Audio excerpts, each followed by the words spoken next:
একবার চিন্তা করে দেখুন, নবাব সিরাজউদ্দৌলাকে যখন গ্রেপ্তার করে টেনে হিস্ট্রে নিয়ে যাওয়া হচ্ছিল, তখন অসংখ্য মানুষ হা করে নীরব দর্শকের ভূমিকা পালন করেছিল দৃশ্য উপভোগ করতে। শুধু তাই নয়, পিঠে ছুরি আঘাত করার পূর্বে নবাবকে কাটাওয়ালা সিংহাসন ও ছেঁড়া জুতা দিয়ে যখন আরোহণ করা অপমান করা হচ্ছিল, ঠিক তখন শত শত মানুষ কৌতুকে ব্যাপক বিনোদিত হয়েছিল। মা সাইকোলজিক্যালটা একটু খেয়াল করে দেখুন।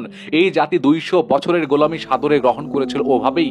একটা মজার তথ্য দিয়ে আপনাদেরকে, লর্ড ক্লাইভ তার ব্যক্তিগত ডায়েরিতে লিখেছিলেন, নবাবকে যখন ধীরে ধীরে নিয়ে যাওয়া হচ্ছিল অপমান করতে করতে, তখন দাঁড়িয়ে থেকে যারা এসব প্রত্যক্ষ করেছিল, তারা যদি একটি করেও ঢিল ছুটতো আমাদের দিকে, তাহলে লর্ড ক্লাইভকে করুণ পরাজয় বরণ করতে হতো সেই দিন।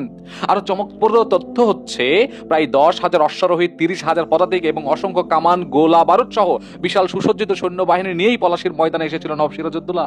কিন্তু তার বিপরীতে রবার্ট ক্লাইভ সৈন্য সংখ্যা ছিল মাত্র 3 থেকে 4,000 মতো, যাদের মধ্যে 900 জনই ছিল হাতে পায়ে ধরে আনা ব্রিটিশ সেনাবাহিনীর শৌখিন অফিসিয়াল সদস্য, যাদের অধিকাংশের তলোয়ার ধরার কোনো সুপ্রশিক্ষণ ছিল না, সাহস ছিল না, তারা কোনোদিন যুদ্ধ করেনি।